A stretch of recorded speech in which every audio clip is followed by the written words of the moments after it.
నమస్తే ఖాద్రీ న్యూస్ కి స్వాగతం।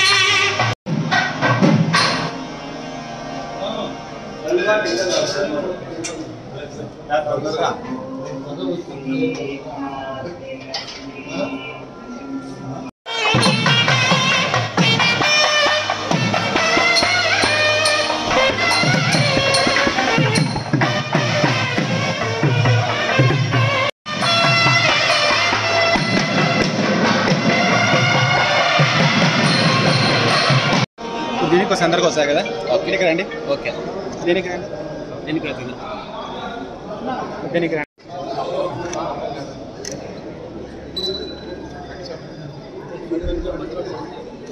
జావరినో ద్రవంతేవో బృహస్పతిః ద్రవంతగిరిష్ఠరాష్ట్రం ధారయతాం ప్రభం నమో నమో భవతి జాయమానో నానాం కేతర్షసా మేజ్యగ్రేహే అద్య విద్యగ్రేహే భాగం దేవేభ్యో ప్రదధాధ్యాయ।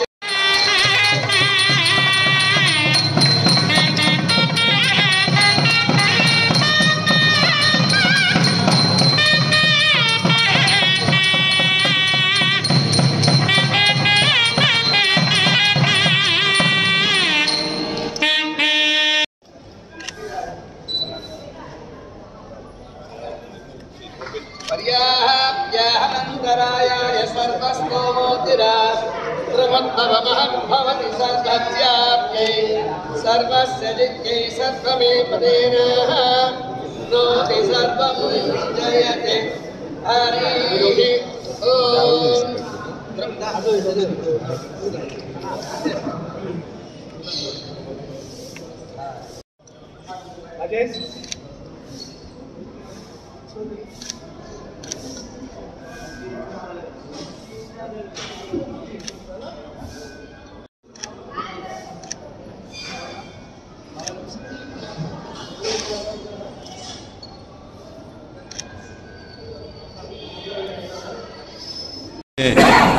నూతన సంవత్సర క్యాలెండర్ శ్రీమద్ ఖాద్రీ లక్ష్మీ నరసింహ స్వామివారి క్షేత్రంలో ఈరోజు పాలక మండలి సమక్షంలో ప్రారంభించడం జరిగింది।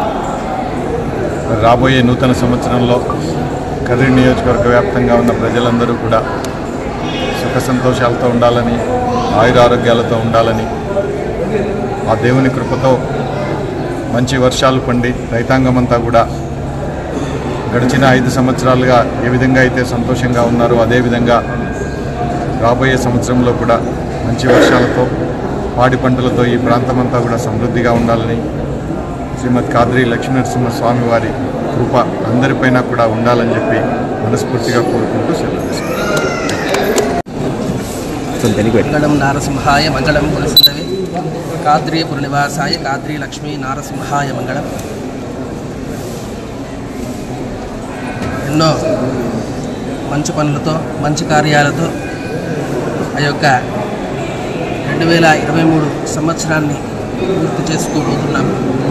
2024 ఇంకా అత్యున్నత ఉత్సాహంతో మంచి మంచి కార్యక్రమాలతో ఆ యొక్క శ్రీమద్ ఖాద్రీ లక్ష్మీ నరసింహస్వామి వారి యొక్క అనుగ్రహంతో మనందరూ జరుపుకోవాలని ఆంధ్రప్రదేశ్ ప్రభుత్వం మన ప్రియతమ శాసనసభ్యులు గౌరవనీయులు సిద్ధారెడ్డి సార్ వారు స్వయంగా వచ్చి అందరూ కూడా ఖాద్రీ క్షేత్రంలో ఉండేటువంటి ఆ యొక్క ప్రజలు మరియు స్వామివారి యొక్క భక్తులందరికీ కూడా 2024 అత్యంత శుభప్రదంగా దిగ్విజయంగా జరగాలని ఆ యొక్క శుభ సంకల్పంతో స్వామివారి యొక్క ఆశీర్వాదాలతో ఈ రోజున నూతన క్యాలెండర్ని ఆవిష్కరించడం జరిగింది। ఈ యొక్క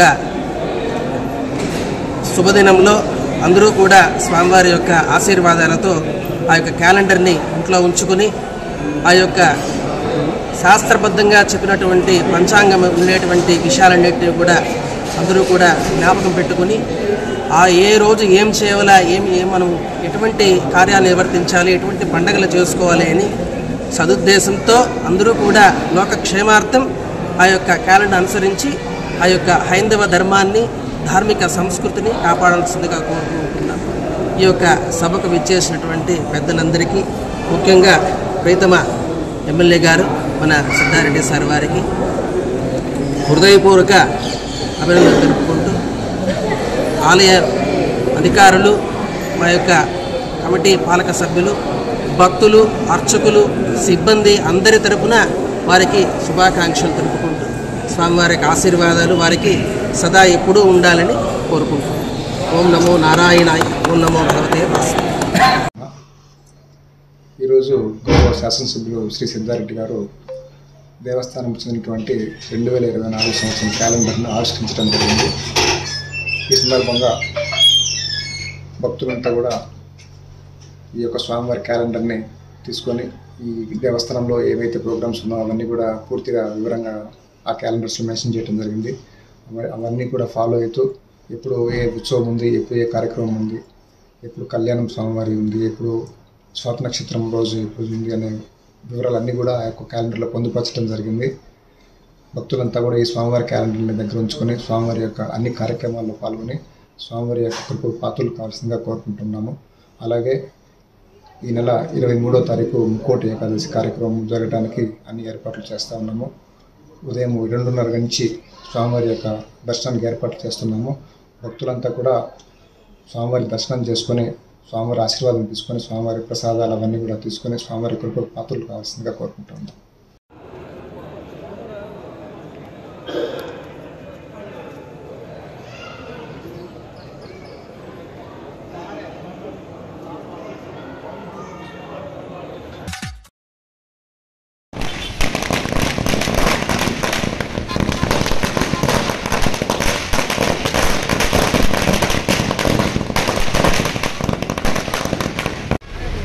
मंगलगिरी चाचा विजयवाड़ा वैसीपी वाले नहीं वैसीपी सी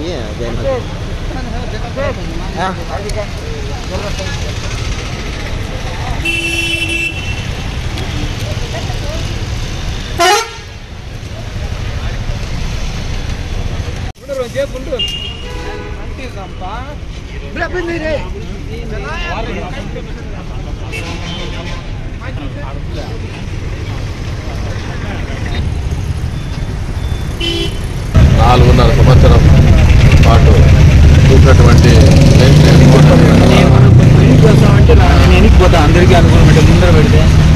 చూసిన తర్వాత ఇదే పరిపాలన నెక్స్ట్కు మళ్ళా కొనసాగితే ఇంకా ఆంధ్రప్రదేశ్ చాలా ఇబ్బందులకు పాలవుతుంది.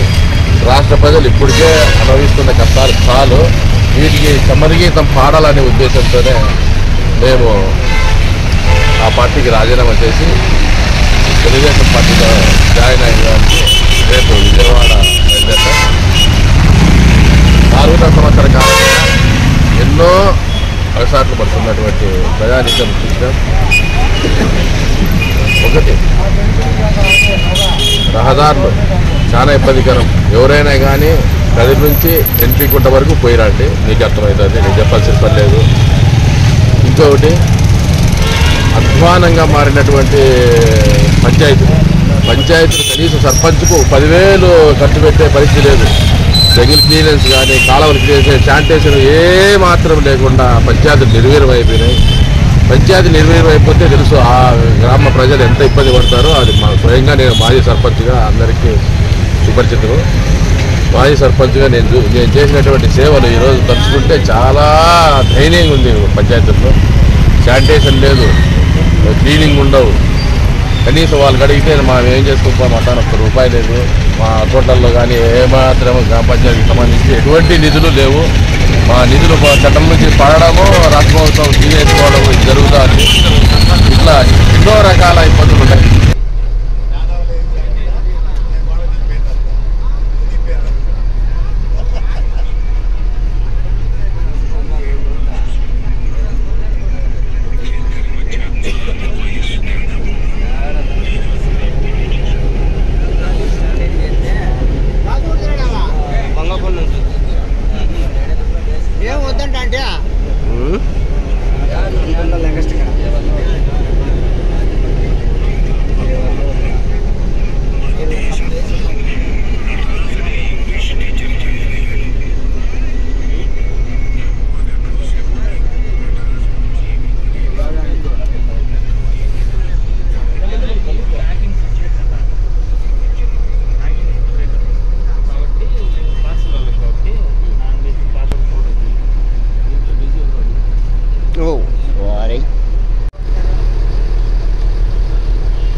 భోజేసారా కొంచెం ప్రశాంతంగా తర్వాత వస్తారు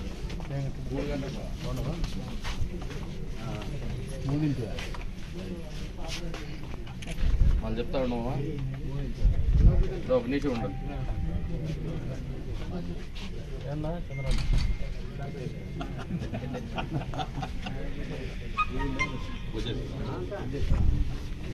ఈరోజు మేము కందుకూర నగరంలో టీడీపీ ఓటు వస్తున్నాము. వైసీపీ పార్టీ వచ్చిన అధికారంలోకి వచ్చినటువంటి ఎస్సీ మీద దాడులు ఎక్కువ జరుగుతున్నాయి. అందువలన మేము టీడీపీ పార్టీలోకి రావాలని కోరుకుంటూ ఈరోజు కందుకూర నగరంలో చంద్రబాబు నాయుడు సమక్షంలో పార్టీలోకి రావాలని వచ్చినాము.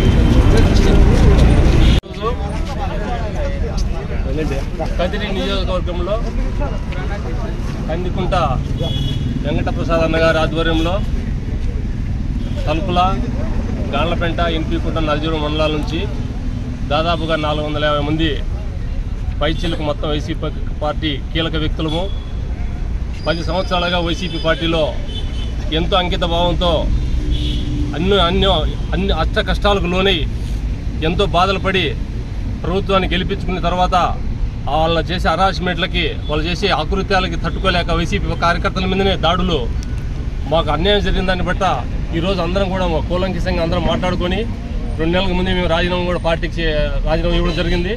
అందులో భాగంగానే ఈ యొక్క మన ప్రసాద్ అన్న గారి నాయకత్వంలో తెలుగుదేశం పార్టీ అధినేత చంద్రబాబు నాయుడు గారి సీఎంగా గతంలో ఆయన యొక్క పరిపాలన చూసినాం. తర్వాత జగన్మోహన్ రెడ్డి గారు ఇంకా బాగా చేస్తారని కోరిక ఆశగా మేము పనిచేసాం.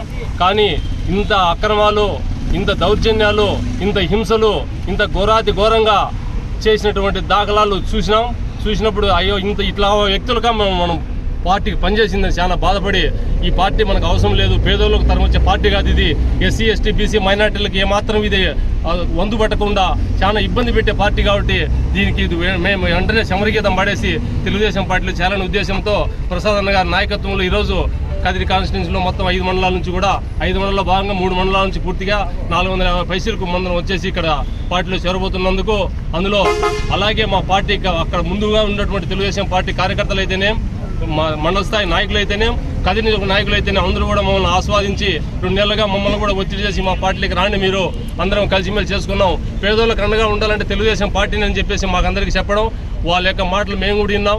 గత ప్రభుత్వం చూసాం, జగన్మోహన్ రెడ్డి గారి ప్రభుత్వం చూసాం. 2 బేరేజ్ చేసుకుని ఎవరైతే మాకు ఉపయోగపడతారో, పేదలకు ఎవరైతే ఉపయోగపడతారనే ఉద్దేశంతో ఈ జగన్మోహన్ రెడ్డి గారికి సమరగీతం పాడాలనే ఉద్దేశంతో మేమే కాదు, ఇది మేము ఆరంభం మాత్రమే. ఇంకా ప్రతి వారం కూడా ఈ విధంగా ప్రతి ఒక్క మండలం నుంచి కూడా ప్రసాద్ అన్న గారి నాయకత్వం చేరడానికి సిద్ధంగా ఉన్నారు.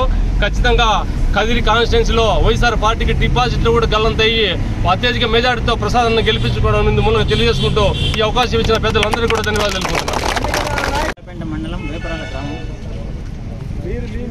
వైఎస్ఆర్సీపీలో పార్టీ పుట్టినప్పటి నుండి పనిచేశాం. పార్టీ కోసం మహాదేశాలు కృషి చేశాం. నాతోటి మిత్రులు చాలామంది కూడా కృషి చేసిన వాళ్ళు చాలామంది ఉన్నారు. కానీ అక్కడున్న ప్రజాప్రతినిధులు కార్యకర్తలకు గతంలో బ్రిటిష్ పరిపాలన ఎలా ఉంటుందో మేమైతే చూడలేదు, కానీ దానికంటే ఇంకా దారుణంగానే ఉంటుందనే ఉద్దేశంలో వీళ్ళ పరిపాలన సాగింది. అది కానీ మాట ఇచ్చిన తర్వాత మాట తప్పితే ఎలా ఉంటుందో కూడా తొవ్వి చూసే కార్యక్రమాలు కూడా జరిగినాయి. ఇలా చెప్పుకుంటూ పోతే ఇంకొక గంట అయినా చెప్పాల్సి వస్తుంది. కానీ మన కందికుంట వెంకటప్రసాద్ గారు నాయకత్వం దీర్ఘకాలిక రాజకీయ నాయకుడు, అలాగే బడుగు బలహీన వర్గాలకు ఏం అవసరం, ఏ కార్యకర్తకి ఏం అవసరం తెలిసిన వ్యక్తి అని ముఖ్య ఉద్దేశం ఒకటి. అలాగే ఆయన మంచి వ్యక్తిత్వం కలిగిన, ఏ కార్యకర్త కష్టం వచ్చినా నేను కష్టంలో ఉన్నానంటే ఆదుకునే లక్షణం కలిగిన వ్యక్తి కాబట్టి ముఖ్యంగా ప్రతి ఒక్క బడుగు బలహీన వర్గాలకు ప్రతి ఒక్క కార్యకర్త కూడా, వైసీపీ కార్యకర్త ప్రతి ఒక్కరు కూడా అతనంటే అభిమానిస్తారు. ఒకవేళ పార్టీ మీద అభిమానం లేకపోయినా కూడా ఆ వ్యక్తి అంటే అంత అభిమానిస్తారు. కాబట్టి ఈసారి టీడీపీ ప్రభుత్వాన్ని కదిరి నియోజకవర్గంలో బలంగా గెలిపించుకొని వచ్చే కార్యక్రమంలో ముందుండి చేస్తామని ఈ సందర్భంగా తెలియజేస్తాం.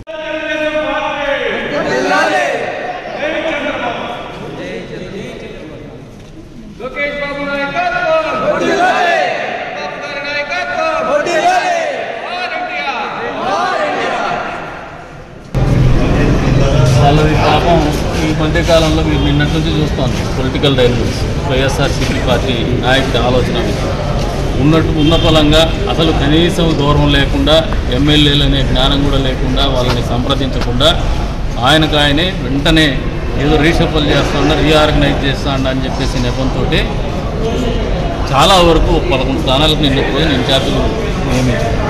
ఈ రోజున అన్ని నియోజకవర్గాల్లో అది కదిరిలో కూడా సిట్టింగ్ ఎమ్మెల్యే ఎవరైతే ఉన్నారో వీళ్ళందరికీ కూడా స్థానచలనం తప్పదు.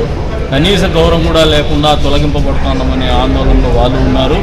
వాళ్ళని నమ్ముకున్నటువంటి కార్యకర్తలు కానీ ద్వితీయ శ్రేణి నాయకులు కానీ ఏదైతే వాలంటీర్ వ్యవస్థను నమ్ముకొని జగన్మోహన్ రెడ్డి రాజ్యాధికారం చేజిక్కించుకోవాలా రాజకీయాలు చేయాలనే ఆలోచనతో ప్రయోగాత్మకంగా ప్రవేశపెట్టినాడో అది శరాఘాతంగా మారబోతోంది జగన్మోహన్ రెడ్డికి కావచ్చు, జగన్మోహన్ రెడ్డి పార్టీకి కావచ్చు అని చెప్పి ఈ సందర్భంగా తెలియజేస్తారు. ఎందుకంటే నాయకులు అనేవాళ్ళు ప్రజాస్వామ్య వ్యవస్థలో ప్రధాన భూమిక పోషిస్తూ ఉంటారు ఏ పార్టీకైనా.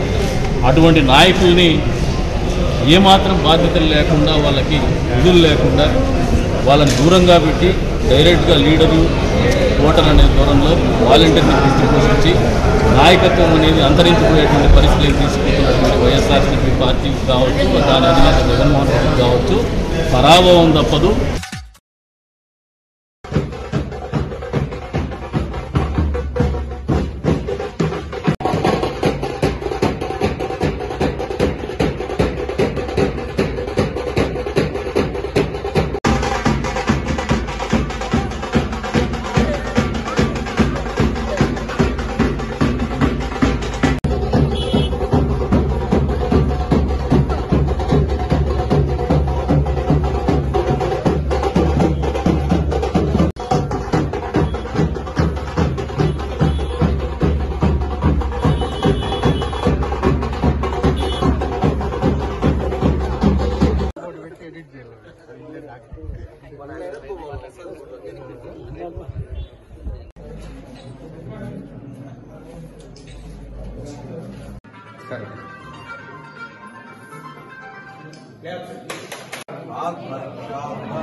संदर्भगोत्रोद्भवस्तमिजमानसं सिद्धारेड्डी नामधेयं सहक्तुं भानं वीरं अवयमा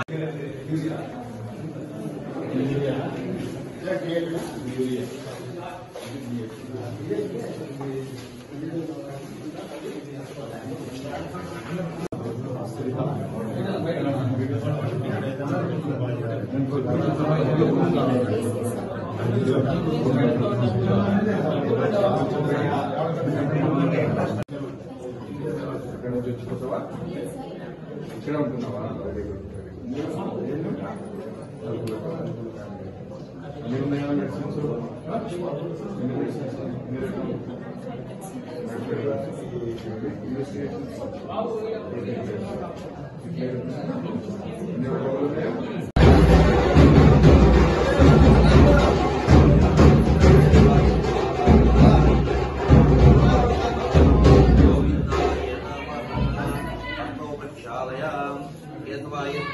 नारायणाय स्वहं माधवाय स्वाहा अस्मौ पंचालयामि यद्वाय स्वहं नारायणाय स्वहं माधवाय स्वाहा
పెట్టేసి వాళ్ళు మా డ్యూటీలో నుండి వాళ్ళు సిబ్బంది వచ్చేసి సచివాలయం సిబ్బంది వచ్చి అక్కడ వాకిళ్ళు పగలగొడుతున్నారు. ఎంత దారుణం అంటే ఏ ప్రభుత్వం కూడా ఇన్నేళ్ళ నుంచి 30 ఏళ్ళ సర్వీస్ ఉన్నా కూడా ఏ ప్రభుత్వం ఇంత మొండిగా ప్రవర్తించలేదు. ఎందుకు ఇంత దారుణంగా ఈ ప్రభుత్వం ఇది చేస్తుందో తెలియదు మాకు. దయచేసి ఈరోజు మా సెంటర్లకి వేరే వాళ్ళు వచ్చి అధికారం చలాయిస్తున్నారంటే మాకు ఈరోజు ఆర్డర్స్ ఇచ్చినారు మాకు ఉద్యోగాలు చేసుకోమని. కానీ ఈరోజు ఎండిఓ గారు కానీ కలెక్టర్ గారు కానీ మీరు పోయి వాళ్ళ స్థలాలు వాళ్ళ ప్లేస్లోకి వచ్చేసి సచివాలయం వాళ్ళు పోయి చేయమంటున్నారు. వాళ్ళకి ఏం అధికారం ఉందని ఆర్డర్స్ ఏమన్నా ఇచ్చారా? వాళ్ళకి ఏమన్నా ఈరోజు ఒక అతను గాన్లపెంట అతను వాలంటరీ ఆమెనమ్మా నువ్వు చేస్తే చెయ్యి, లేకపోతే రిజైన్ చెయ్యి, లేకపోతే నీకు తాడేసుకొని పిలుచుకొని పోతాము, లాక్కొని పోతామని బెదిరిస్తున్నాడు. వాలంటరీ ఎవడు మాకి మాట్లాడేదానికి? ఆ వాలంటరీ ఈరోజు తాళ్ళు వేసి పెట్టుకొని పోతాడంట మాకి. అతనికి ఎవరిచ్చినాడు అధికారము? ఈ రోజు మాకు మా సమస్యలు పరిష్కారం కాకపోతే ఈ మొండితనం అతను ఎట్లా మొండితనం చేస్తున్నారో మేము కూడా అదే మొండితనంగా చేస్తాము. ఖచ్చితంగా మా సమస్య పరిష్కారం అయ్యేంత వరకు కూడా మా సమస్యను ఇట్లనే కొనసాగుతుందని ప్రభుత్వానికి తెలియజేస్తున్నాం. ఎవరైనా మాట్లాడతారా? ఎవరైనా మాట్లాడతారా? మీకు అవసరం అయితే మాట్లాడిస్తాను.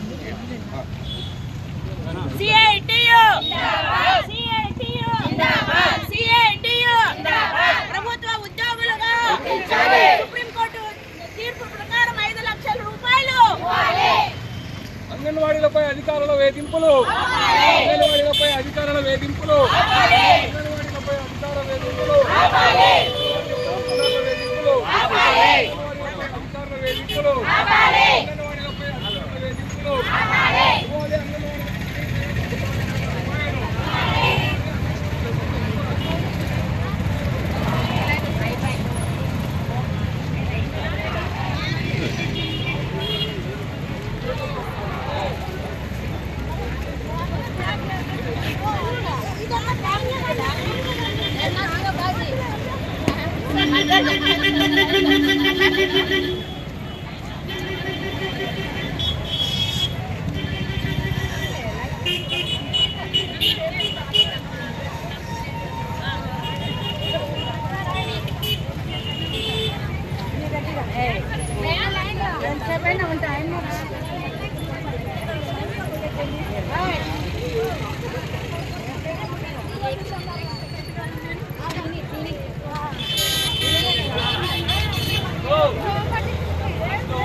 రాష్ట్ర వ్యాప్తంగా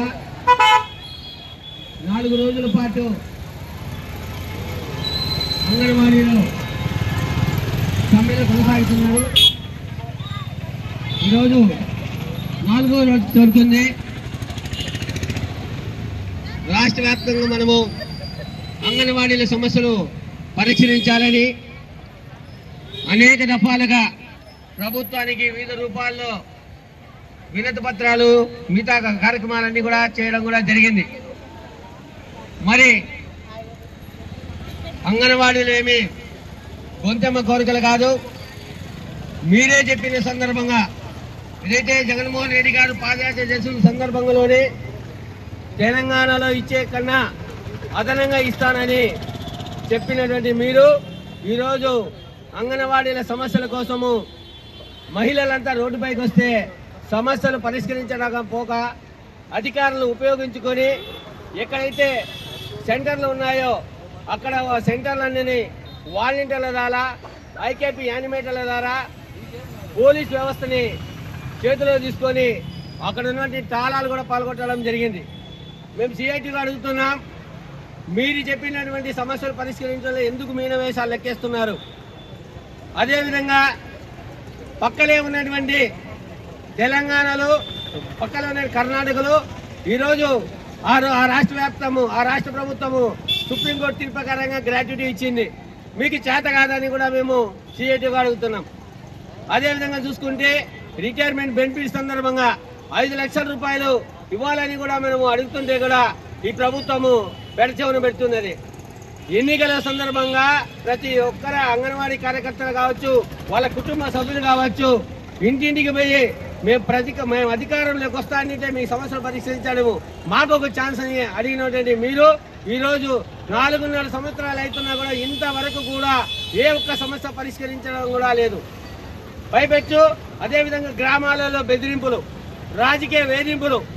మా ప్రభుత్వం వచ్చింది, మా సర్పంచ్ చెప్పినారు మీరు ఎందుకు పౌష్టికాహారం కావచ్చు, కొడుకుని ఇవ్వచ్చు, మా అధికారం వచ్చింది కాబట్టి మీరు వెళ్ళిపోండి, పక్కన వెళ్ళిపోండి అని చెప్పడం జరిగింది.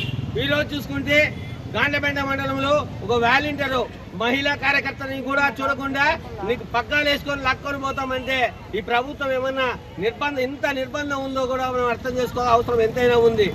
కాబట్టి ఇట్లా బెదిరింపులకు సిఐటి మేము భయపడేది లేదు. నీ చాట ఏదైతే అయితే చేసుకోండి. మా సమస్యలు పరిష్కారం ఇచ్చేంత వరకు కూడా మేము ఈ సమ్మెను కొనసాగిస్తాం. మీరైతే మీరు సామరస్యంగా వచ్చి మేము ఏదైతే పోరాడుతున్నామో ఆ సామరస్యంగా మీరు వస్తే మేము సహకరిస్తాం తప్ప మీరు బెదిరింపులకు వస్తే మేము ఇంకా ఎంతటికైనా తెగించడానికి కూడా మేము సిఐటిగా ఉంటామని తెలియజేస్తున్నాం.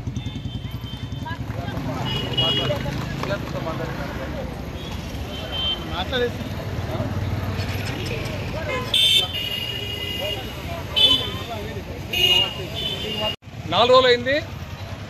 నిన్నటి దినం నుంచి కూడా అంగన్వాడీ సెంటర్లని బలవంతంగా తెరిచే కార్యక్రమాన్ని ప్రభుత్వం తీసుకుంది. నిన్న కలెక్టర్ గారు, ఎస్పీ గారు ప్రెస్ మీట్ పెట్టి విఓఏలకి, మహిళా గ్రామ పోలీసులకి, అలాగే వాలంటీర్లకి అంగన్వాడీ సెంటర్ నిర్వహణ అప్పగిస్తున్నామని చెప్పేసి ఈరోజు మొత్తం అంగన్వాడీ సెంటర్లన్నీ కూడా జిల్లాలో తెరవాలని చెప్పేసి ఉత్తర్వు ఇచ్చారు. దీన్ని వెనక్కి తీసుకోవాలని చెప్పి డిమాండ్ చేస్తూ ఉన్నాం. ఇప్పటికి సమ్మె ప్రారంభమై 4 రోజులే అయింది. అంగన్వాడీలు పనిచేయకపోతే ఇక్కడ ఆర్థిక వ్యవస్థ తలకిందులు అయిపోలా. ప్రభుత్వానికి నిజంగా చొరవ ఉంటే వెంటనే పరిష్కారం చేయాలి ఈ సమస్యలు. అది చేతకాక బలవంతంగా అంగన్వాడీ సెంటర్లు తెరిచే కార్యక్రమానికి ప్రభుత్వం పూనుకోవడం అంటే సరైనది కాదు. ఈరోజు కలెక్టర్ గారు చెప్తా ఉన్నారు, ఎస్పీ గారు చెప్తా ఉన్నారు, అంగన్వాడీ సెంటర్లో పిల్లలకు అందించే సేవలన్నీ ఆగిపోతూ ఉన్నాయి. వాళ్ళంతా పేద పిల్లలు కాబట్టి వాళ్ళ కడుపు నింపడానికి అంగన్వాడీ సెంటర్లు తెరుస్తామని చెప్పి. నిజంగా మీకు పేద పిల్లలకి అంగన్వాడీ సెంటర్లో లబ్ధి పొందే వారికి కడుపు నింపాలని ఉంటే ఇన్ని రోజులు అంగన్వాడీ సెంటర్లకు అంగన్వాడీ కార్యకర్తలకు ఇవ్వాల్సిన బిల్లులు ఎందుకని పెండింగ్లో పెట్టారు? కుళ్ళిపోయిన పాలు వస్తూ ఉంటే ఎందుకని కలెక్టర్ గారు మాట్లాడటం లేదు? ఈరోజు పగిలిపోయిన గుట్లు వస్తూ ఉంటే ఎందుకని కలెక్టర్ గారు మాట్లాడలేదు? అంటే పేదవాళ్లకు అంగన్వాడీ సెంటర్లో లబ్ధి పొందే లబ్ధిదారులకు ఏదో న్యాయం చేయాలని కాదు మీ ఆలోచన. పోరాడుతున్న అంగన్వాడీని భయపెట్టడానికి, వాళ్ళ సమ్మెను విచ్ఛిన్నం చేయడానికి పేదల పేరు చెప్పి ఈరోజు అంగన్వాడీ సెంటర్లు బలవంతంగా తెరిచే కార్యక్రమాన్ని ప్రభుత్వం పూనుకుంది. ఇది సరైనది కాదు. జగన్ ప్రభుత్వం వ్యవహారం చాలా అన్యాయమైంది, నియంత్రణ ప్రభుత్వంగా ఉంది. కాబట్టి వెంటనే అంగన్వాడీ సమస్యలు పరిష్కారం చేయాలి. లేని పక్షంలో ఈ పోరాటాన్ని ముందుకు తీసుకుపోతాం తప్ప భయపడే ప్రసక్తి అనేది ప్రభుత్వంగా చెప్పి తెలియజేస్తా ఉన్నాం.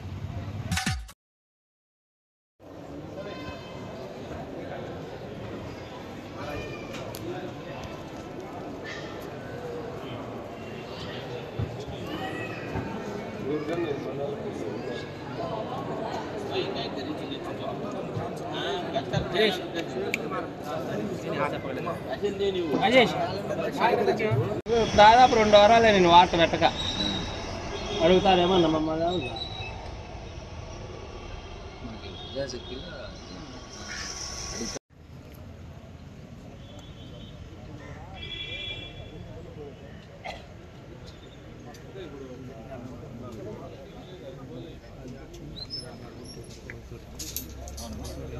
అది తీసేకి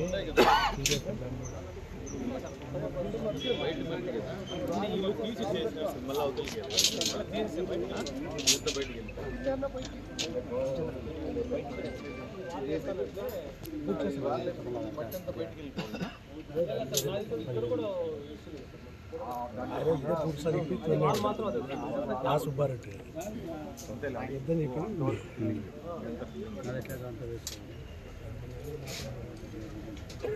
లోపల కూడా ఇమీడియట్గా చూడు వాళ్ళు వేసుకుంటే దీన్ని పుష్ చేసుకుంటే వెళ్ళిపోతే మాకు జనవరి ఎండింగ్కి ఓపెన్ చేయాలి. జనవరి లాస్ట్కే చూడు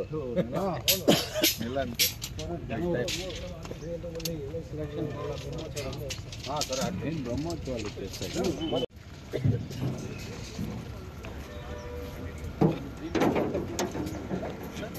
ఇది కొంచెం సార్ ఆయన పొంగులు వచ్చింది సార్.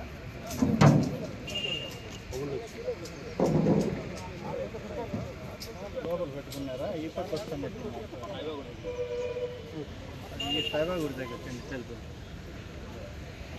ఇవన్నీ కొంచెం అట్లా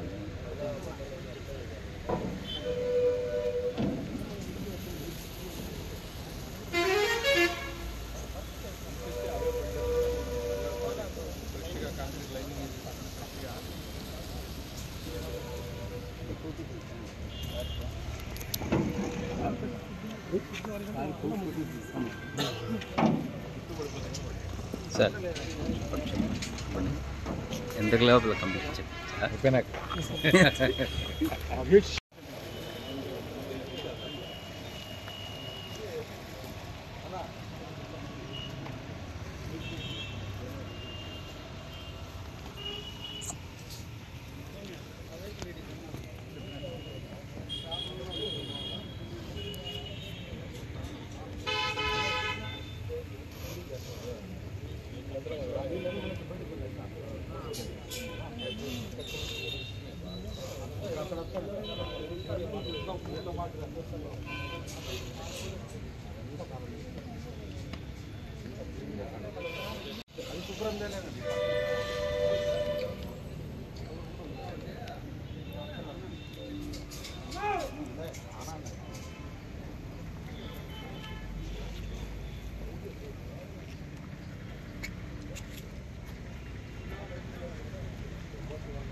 రాయలసీమ బీసీ ఐక్య వేదిక మొన్న 3వ తేదీ ఆదివారము మేధావులంతా కలిసి పుట్టపర్తిలో కూర్చొని రాయలసీమ బీసీ ఐక్య వేదికను పార్టీలకు అతీతంగా అధ్యక్షుడిగా నన్ను ఎన్నుకున్నారు. కాబట్టి 17/12/2023 సాయారామంలో పుట్టపర్తిలో ప్రమాణ స్వీకారము కార్యవర్గము ఎంపిక జరుగుతుంది. కాబట్టి రాయలసీమలో ఉన్న బీసీలందరూ మేధావులందరూ రావాల్సిందిగా నేను మీ మీడియా ద్వారా మీ అందరికీ నేను మనవి చేసుకుంటున్నా. ముఖ్యంగా రాయలసీమ బీసీ ఐక్య వేదిక ఉద్దేశం ఏమంటే ఈ రాష్ట్రంలో కానీ రాయలసీమలో కానీ అత్యధిక శాతం ఉన్నటువంటి బీసీలకు మరి రాజకీయంగా కానీ ఆర్థికంగా కానీ సామాజికంగా కానీ అన్ని రాజకీయ పార్టీలు ఆ బీసీలను అన్ని విధాలుగా వాడుకుంటున్నారే తప్ప వాళ్ళకి ఎలాంటి ప్రాధాన్యత లేకుండా పోవడం. అత్యధిక శాతం ఉన్నటువంటి బీసీలు, మైనార్టీలు, ఎస్సీలు, బలిజలకు కూడా ప్రాధాన్యత ఇవ్వకుండా 2 సామాజిక వర్గాలు 2 పార్టీలే ఇక్కడ ఈ రాష్ట్రంలో రాజ్యం వెళ్తున్నది. ఓట్లు మావి, సీట్లు మీవే అన్నట్టు మీరు వెళ్తున్నారు. మరి సగభాగం ఉన్నటువంటి బీసీలకు రాష్ట్రంలో ఎన్ని ఉండాలా? సగభాగం కాదు కదా, కనీసం 30 సీట్లు కూడా ఇవ్వడం, 20 సీట్లు కూడా ఇవ్వడం లేదు. అంటే మేము ఓట్లేసేకి మా బీసీలు, ఎస్టీలు, మైనార్టీలు, బలిజలు అందరూ వాడుకుంటున్నారు. అందరికీ చైతన్యం వచ్చింది. దయచేసి మీరు ఈసారి గెలవాలంటే బీసీలకు తగిన జనాల కులాల వారిగా జనాభా ప్రాతిపదికన మాకు ఈసారి టికెట్లు ఇస్తే ఏ పార్టీ అయితే మాకు ఈ బీసీలను, ఎస్టీలను, మైనార్టీలకు కలుపుకుంటారో వాళ్ళకి ఎక్కువ సీట్లు ఇస్తే ఆ పార్టీకి మేమంతా కలిసి పనిచేద్దామని కూడా మీ మీడియా ద్వారా మేము తెలియజేస్తున్నాం. ముఖ్యంగా అనంతపూర్ జిల్లాలో 14 సీట్లు ఉంటే మరి 14 సీట్లు 2 రిజర్వేషన్ పోతే 12 సీట్లు ఉన్నాయి. మరి ఒక పార్టీ చెప్తుంది మా ఎస్టీలు, మా ఎస్టీలు, మా బీసీలు అనే పార్టీలు ఆ సామాజిక వర్గానికి 9 సీట్లు ఇవ్వడం జరిగింది. మరి ఇంకొక పార్టీ ఏమో ఇది బీసీల పార్టీ, బీసీల కోసం పుట్టిందని చెప్పి పార్టీ మరి 6 సీట్లు ఆ సామాజిక వర్గాన్ని తీసుకుంటుంది. 1, 2 బీసీలకు ఇచ్చి బలిజలకు ఎలాంటి ప్రాధాన్యత లేదు, అసలు మైనార్టీలకు ప్రాధాన్యత లేదు. కాబట్టి ఈ ప్రమాణ స్వీకారం అయిపోయిన తర్వాత రాయలసీమ బీసీ ఐక్య వేదిక సత్యసాయి జిల్లాలో పెద్ద బహిరంగ సభ ఒకటి పెట్టి అన్ని పార్టీలకు మేము సందేశం పంపించి ఉమ్మడి అనంతపురం జిల్లాలో మైనార్టీలకు 2 ఇవ్వాలా, బలిజలకు 2 ఇవ్వాలా, 6 సీట్లు బీసీలకు ఇవ్వాలా, 2 ఎంపీ సీట్లకు బీసీలకు ఇవ్వాలా. ఆ పార్టీకి మేమంతా కలిసి ఉమ్మడిగా 14 సీట్లు గెలిపించే కూడా ప్రయత్నం చేద్దామని మీ ముఖంగా మేము మీడియా ముఖంగా తెలియజేస్తున్నాం. అతి తొందరలోనే రాయలసీమ అన్ని జిల్లాల వారిగా తిరిగి మీటింగ్లు పెట్టి మా బీసీలను, ఎస్టీలను, మైనార్టీలను, బలిజలకు ప్రాధాన్యత కల్పించే విధంగా తిరిగి అందరినీ అవేర్నెస్ తీసుకొద్దాం. అన్ని పార్టీలకు మా సందేశం పంపిస్తాం. మాకు ఏ పార్టీకి సంబంధం లేదు. ఈ బీసీ రాయలసీమ బీసీ ఐక్య వేదిక పార్టీలకు అతీతంగా పెట్టామని కూడా మీకు ఈ సందర్భంగా తెలియజేసుకొని కేవలం మా బీసీలకు ప్రాధాన్యత కల్పించాలి, మైనార్టీలకు ప్రాధాన్యత కల్పించాలి అని మీరున్న తక్కువ శాతం ఉన్నటువంటి వాళ్ళు ఎమ్మెల్యేలు, కనీసం ముఖ్యమంత్రులు మీరే అవుతున్నారు. ఎమ్మెల్యే సీట్లన్నా మా వాళ్ళకి ఇవ్వాలి కదా. మరి సీట్లు వేసి గెలిపించేది మేము, రాష్ట్రాన్ని మీరు అన్ని విధాలా దోపిడీ చేసేది మీరా? ఇవన్నీ మనకు ప్రజల్లో తెలివి ఆ చైతన్యం వచ్చింది. నిజంగా మీరు ఏ కులాలకి ఏ పార్టీ అయితే ఇస్తుందో ఆ పార్టీని ఈసారి మనగడలోకి వస్తుందని కూడా మేము తెలియజేసుకుని ఈ అవకాశం ఇచ్చిన మీ అందరికీ కూడా ఖచ్చితంగా సద్వినియోగం చేసుకుంటారని, బీసీలకు ప్రాధాన్యత ఇస్తారని, మైనార్టీలకు ప్రాధాన్యత ఇస్తారని కూడా నేను కోరుకుంటూ ఈ అవకాశం ఇచ్చిన మీ అందరికీ ధన్యవాదాలు తెలుపుకుంటున్నా. గ్రామంలో సీతారామలక్ష్మణ సమేత ఆంజనేయ స్వామి గుడి దేవస్థానంను పునర్నిర్మాణం చేయడానికి తన వంతు బాధ్యతగా ముందు నల్లచెరువు వాస్తవులై ఇప్పుడు బెంగళూరులో బిల్డర్గా ఉన్నటువంటి మన పాలెం సుధాకర్ గారు ₹1,00,000 స్వామివారికి విరాళంగా అర్పించారు. వారికి వారి కుటుంబ సభ్యులకి స్వామివారి ఆశలు ఎల్లవెల్లా ఉండాలని కోరుకుంటూ ఇలాంటి కార్యక్రమాలు ఎన్నో చేస్తూ ఇంకా అభివృద్ధి చెందాలని, ఎంతో వృద్ధికి ఎదగాలనేసి మా దేవస్థానం తరఫున, అదేవిధంగా నల్లచెరువు ప్రజల తరఫున మేము కోరుకుంటున్నాం. నరసింహారెడ్డి గారు వీడియో కొడదాం.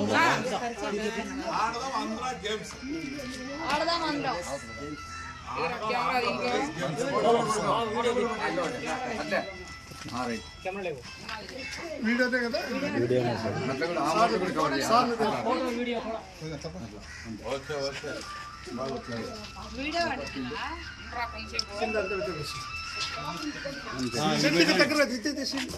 దగ్గరగా తీసిండు